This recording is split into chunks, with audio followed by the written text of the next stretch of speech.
A paz do Senhor, irmãos, a paz do Senhor a todos, né? A paz do Senhor, Ministério Visão dos Montes e a todos que vão assistir a esse vídeo, né?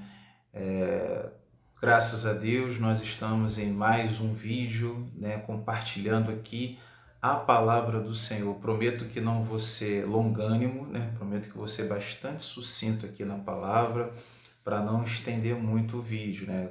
Dando continuidade ao nosso estudo de terça-feira na igreja, através do vídeo, porque infelizmente todos sabem, né, novidade para ninguém, estamos em quarentena, né, estamos aqui limitados ao convívio social, estamos fazendo basicamente os serviços essenciais, porém a aglomeração ela está proibida. Estou falando aqui algo que todo mundo já está sabendo, mas eu queria só compartilhar com os irmãos uma palavra que nós, dando sequência aqui ao estudo na igreja, uma palavra que se encontra no Evangelho de Mateus.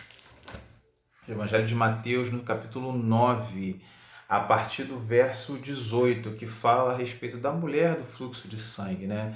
Essa história bastante conhecida, todos creio que já ouviram aqui essa pregação, estudos a respeito, né?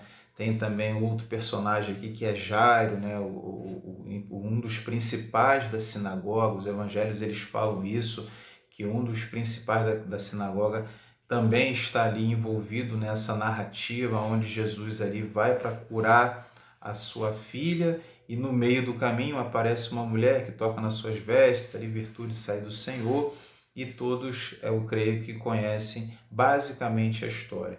Essa narrativa ela se encontra nos 3 evangelhos sinóticos, que são Mateus, Marcos e Lucas, né? Você consegue identificar essa história, essa narrativa de Jesus, essa passagem de Jesus, nessa experiência de Jesus, esse relato da obra que Jesus fez na vida desses personagens, tanto em Mateus 9, como em Marcos 5, como em Lucas 8, né? Se os irmãos quiserem acompanhar, a história basicamente é a mesma.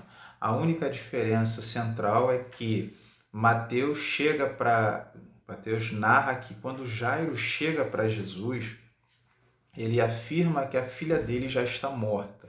Porém, Lucas e Marcos, eles narram que quando Jairo chega para Jesus, ele diz que a filha dele está à beira da morte, está moribunda, né?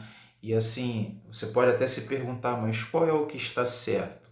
O que está certo é a tradução ou é a narrativa de Marcos e de Lucas. Ué, mas Mateus está errado? Não, isso é questão de tradução, questão de interpretação, de trazer para a linguagem que nós temos hoje aqui, que é o português. Por que eu afirmo isso?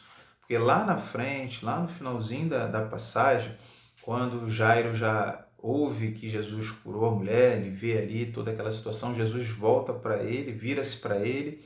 Quando os empregados, os servos dele chegam até ele e diz: olha, não incomode mais o mestre porque a menina já morreu. E Jesus vira para ele e diz: não temas, creia somente. Então, se ele tivesse chegado para Jesus e falado que a filha dele já estava morta, não faria sentido os empregados chegarem diante dele e falar: olha, tua filha está morta. Ué, ele poderia dizer: eu já sei disso, ela está morta desde o início.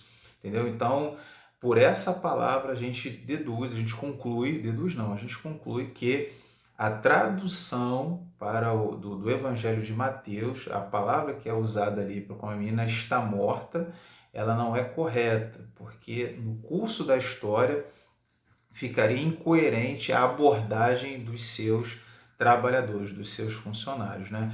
Então vamos aqui à narrativa. Eu não vou nem ler para que não venha ficar muito extenso o vídeo, mas que os irmãos possam fazer aqui os comentários. Eu queria só pincelar aqui, apontar, né, os pontos principais dessa narrativa. Por exemplo, Jairo ele era um religioso, porque ele era um dos principais da sinagoga. A gente vê aí como Jesus não faz acepção de pessoas, né? Na sinagoga, os judeus, os fariseus, os escribas, eles foram um dos públicos que mais criticou a Jesus, que mais apedrejou, que mais trouxe ali questionamentos ao Senhor por todos os feitos que Jesus operava.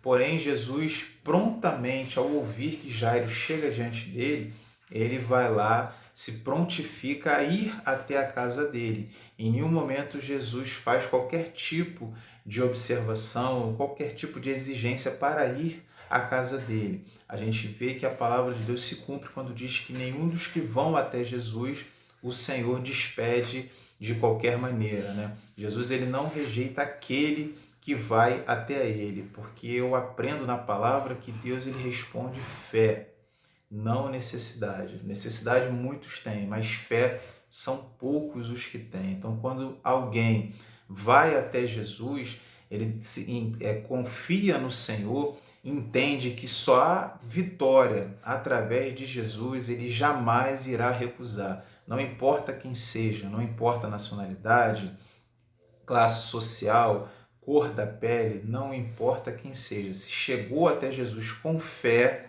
com certeza ele vai atender, ele vai ao encontro, ele vai abençoar. Você pode até se perguntar, mas Jesus vai abençoar, vai salvar? É uma outra história. Salvação é uma outra história. É papo para um outro vídeo. Então, assim, a palavra diz que quando Jairo chega, Jesus prontamente se propõe a ir, né? Vai até ele, só que no meio do caminho uma mulher que já tinha 12 anos passando por determinada situação, enfermidade, chega até Jesus e toca ali a sua orla, né? Interessante que a mulher, ela tinha 12 anos nessa situação. Muitos dizem que a mulher era rica, porque a Bíblia diz que ela gastou tudo que ela tinha com os médicos e ninguém pôde curá-la. Porém, não é isso que a Bíblia diz. A Bíblia não diz que ela era rica. A Bíblia diz que ela gastou tudo que ela tinha. Então, é algo que a gente precisa meditar. Você gastar tudo que tem não significa que você é rico. Você pode ter uma economia e gastar essa economia. Você pode vender uma propriedade e gastar o que você adquiriu com a propriedade na busca para cura, né? Foi o que a mulher mais fez ao longo de 12 anos ali, buscar a cura incessantemente. Porém, ela não alcançou, foi frustrada todas as suas esperanças. Mas a gente aprende que em nenhum dos evangelhos a Bíblia fala que a mulher era rica. Então, você, estudante da palavra, você que medita na palavra do Senhor, não entenda que a mulher era rica. Por exemplo, quando homens são ricos na palavra do Senhor, a Bíblia dá essa descrição, né, que o homem era rico. A gente vê a palavra do rico do Lázaro, a gente vê outras passagens onde se afirma que o homem era rico, né? A gente vê ali também, se não me falha a memória, Zaqueu, a Bíblia afirma que ele era rico. Zaqueu, a Bíblia afirma que ele era rico, ele possuía uma quantidade boa em dinheiro, mas a mulher do fluxo de sangue não. Então você, quando estiver meditando na palavra, estiver fazendo um estudo, entenda isso. A Bíblia não diz que ela era rica. Pronto.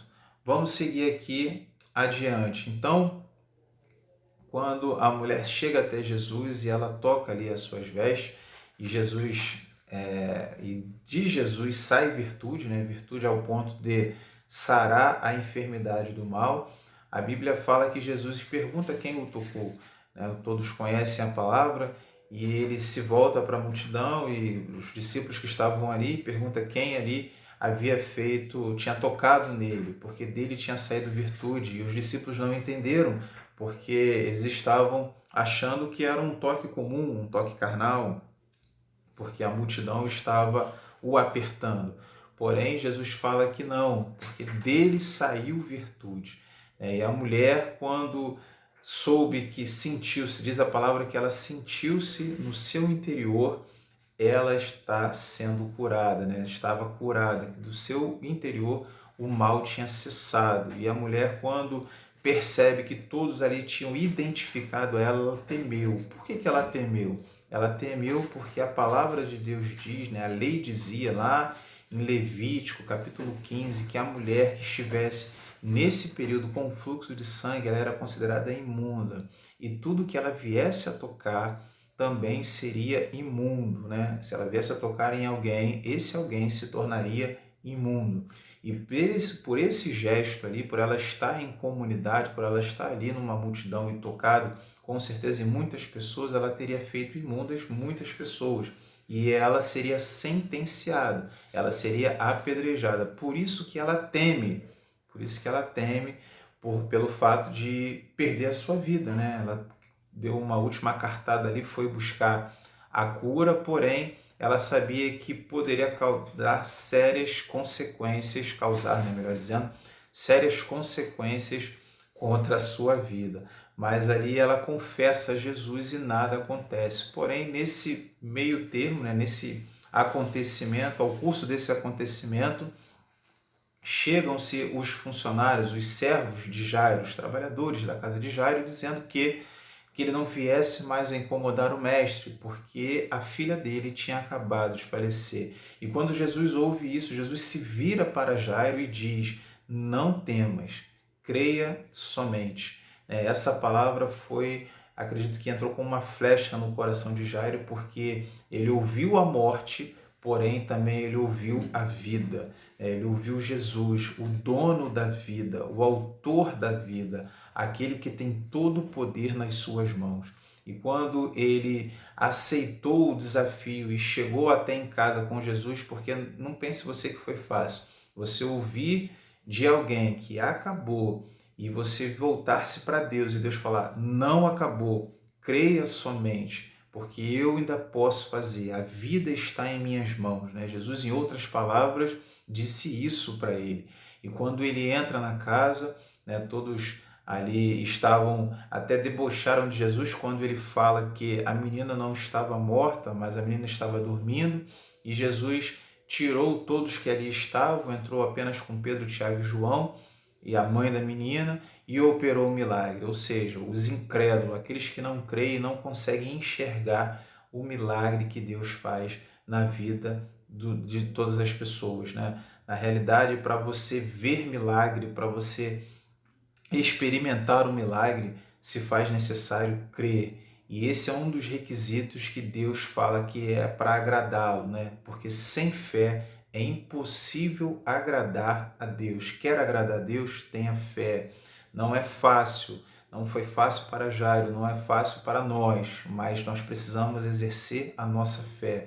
Porque lembre-se que Deus ele responde fé, não necessidade. Necessidade muitos têm, mas fé são aqueles que rompem as barreiras e alcançam a vitória em nome de Jesus. Eu queria só deixar essa palavra para os irmãos, que os irmãos venham a meditar, que os irmãos possam compartilhar as suas dúvidas ali. É bastante simples, a gente não pôde esmiuçar muito por causa do tempo do vídeo, ainda estou aprendendo, como eu já falei, mas a gente vai melhorando. Continue orando por mim, em nome de Jesus. Amém?